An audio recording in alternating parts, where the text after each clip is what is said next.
దేవుడి నామానికి స్తోత్రములు. ఈ ఉదయకాల సమయంలో మీ అందరికీ కూడా నా హృదయపూర్వకమైనటువంటి వందనాలు తెలియజేస్తున్నానండి. ఈ దినము దేవుడు మీతో మాట్లాడుతున్నటువంటి మాట ఏంటంటే, మారు మనసు నుండి తిరుగుడి. ఎటువైపు తిరగాలి? దేవుని బిడ్డలారా, వాక్యం సెలవిస్తా ఉంది. యెషయా గ్రంథం 31వ అధ్యాయము 6వ వచనములో, మీరు ఎవరి మీద విశేషముగా తిరుగుబాటు చేసితిరో ఆయన వైపు తిరుగుడి. ఎవరి మీదనైతే మీరు విశేషముగా తిరుగుబాటు చేసి ఉన్నారో, మీ సేవకుల మీద చేశారా? మీ తల్లిదండ్రుల మీద చేశారా? దేవుడి మీద చేశారా? మీరు మారు మనసు నుండి అటువైపు తిరగండి. ఎవరి మీదనైతే మీరు ఎవరి దగ్గర అయితే మీరు తిరుగుబాటు చేస్తున్నారో వారి వైపు మీరు తిరగండి అని చెప్పేసి దేవుడు మాట్లాడుతూ ఉన్నాడు. అంతేకాదు, ఆయన మాట్లాడుతున్నటువంటి మాట ఏంటంటే, తిరుగుబాటు చేసినటువంటి వారి యొక్క పరిస్థితి ఎలా ఉంటుందంటే, తన ఇల్లు విడిచి తిరుగువాడు గూడు విడిచి తిరుగు పక్షితో సమానుడు.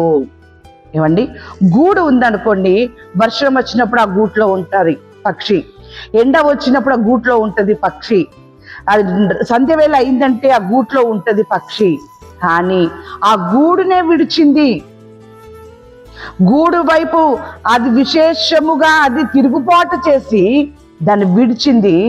దాని బ్రతుకు ఎలా ఉంటుందండి? దేవుని బిడ్డలారా, మనుషులైనా అంతే. కాబట్టి నీ స్థితి ఎలా ఉందో తెలుసుకొని నువ్వు మారు మనసు నొంది నీవు తిరిగినట్లయితే దేవుని కార్యాన్ని చూస్తావు. తప్పిపోయిన కుమారుడు తన గూడును విడిచి వెళ్ళాడు. వేరే చోట సంతోషం ఉంటుంది, ఆస్తి సంపాదించుకోగలుగుతాను, అన్ని విధాలుగా నాకు మంచి జరుగుతుందని తన గూడు విడిచి వెళ్ళి ఉన్నాడు. కానీ ఆ గూడు విడిచి తిరుగు పక్షితో సమానుడుగా అయిపోయాడు. అప్పుడు మారు మనసు వచ్చింది.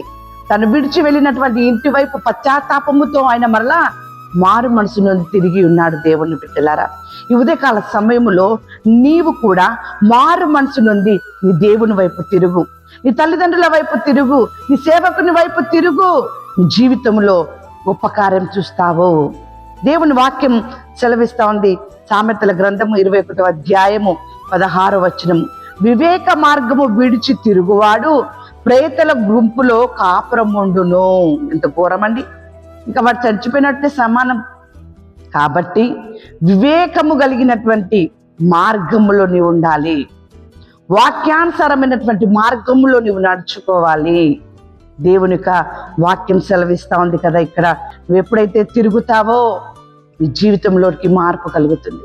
నువ్వు ఎప్పుడైతే తిరుగుతావో నీ జీవితంలో కోల్పోయినది నువ్వు సంపాదించుకోగలుగుతావు. దేవుని బిడ్డలారా, నువ్వు దేవునికి దూరమై ఆనందము లేకుండా, సమాధానము లేకుండా, సరి అయినటువంటి పరిస్థితులు లేకుండా నీవు బాధతో ఒంటరిగా ఉన్నావేమో.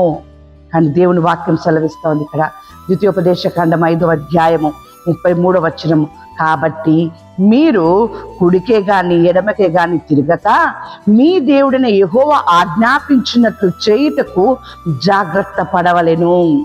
మీరు స్వాధీనపరచుకొనబోవు దేశములో మీరు జీవించుచు మేలు కలిగి దీర్ఘాయుషమంతులగునట్లు మీ దేవుడైన యెహోవా మీకు ఆజ్ఞాపించిన మార్గములన్నిటిలో నడుచుకొనవలెను.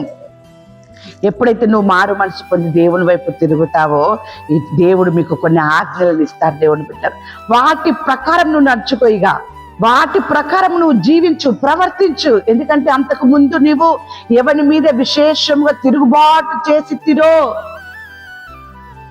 దేవుని వైపు నువ్వు తిరుగుబాటు చేసావు. అందుకే నీ స్థితి ఇంత దారుణమైపోయింది. మరలా తిరుగు, ఆయన ఆజ్ఞల ప్రకారం నువ్వు జీవించు. అప్పుడు నీ జీవితంలో మేలును చూస్తావు. మీరు నా తట్టు తిరిగిన యెడల నేను మీ తట్టు తిరుగుదునని సైన్యములకు అధిపత్యగు యెహోవా సెలవిస్తూ ఉన్నాడు. కాబట్టి మారు మనసు నుండి మీరు దేవుని తట్టు తిరగండి.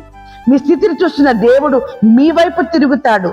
మిమ్మల్ని విడుదల కలిగిస్తాడు, మీకు స్వస్థతనిస్తాడు, మీకు ధైర్యాన్ని ఇస్తాడు, మీకు విజయమునిస్తాడు, మీకు సమాధానం ఇస్తాడు, మీకు సహాయము చేస్తాడు. దేవుని బిడ్డలారా, మీరు మారు మనసు నుండి మీరు తిరగండి. ఎవరి మనసును మీరు గాయపరిచినారో మీ ప్రవర్తన ద్వారా, మీ మాట ద్వారా మీరు ఆయన వైపు తిరగండి. దేవుని బిడ్డలారా, అలా మీరు తిరిగినట్లయితే ఈ ఉదయకాల సమయంలో దేవుడు మీతో మాట్లాడుతున్నటువంటి మాట రాజులు 1వ గ్రంథము 5వ అధ్యాయము 4వ వచనం, అపాయమేమీ కలగకుండాను నా దేవుడిని యెహోవా నలుదిశలను నాకు నెమ్మది దయచేసి ఉన్నాడు. ఎంత అద్భుతంగా భక్తుడు మాట్లాడుతున్నాడు. ఆ మాట అనడానికి గల కారణం ఏంటిదంటే, దేవుని వైపు మారు మనసు నుండి తిరిగి ఉన్నాడు, తన సేవకుల వైపు మారు మనసు నుండి తిరిగి ఉన్నాడు, తన తల్లిదండ్రుల వైపు మారు మనసు నుండి తిరిగి ఉన్నాడు. కాబట్టే నలుదిశలో కూడా ఆయనకి అపాయం అనేది రాకుండా నెమ్మదిని కలగజేసి ఉన్నాడు. ఆ రీతి అయిన నెమ్మది నీ జీవితంలో, నీ కుటుంబంలో నీకు ఉండాలి. అపాయం అనేది ఏది కూడా నీ కుటుంబంలో జరగకూడదు అంటే నీవు మారు మనసు నుండి దేవుని వైపు తిరుగు. అప్పుడు మీ జీవితంలో నెమ్మదిని, సమాధానములు నీ దేవుడు కలగజేయునుగాక. ఆమేన్.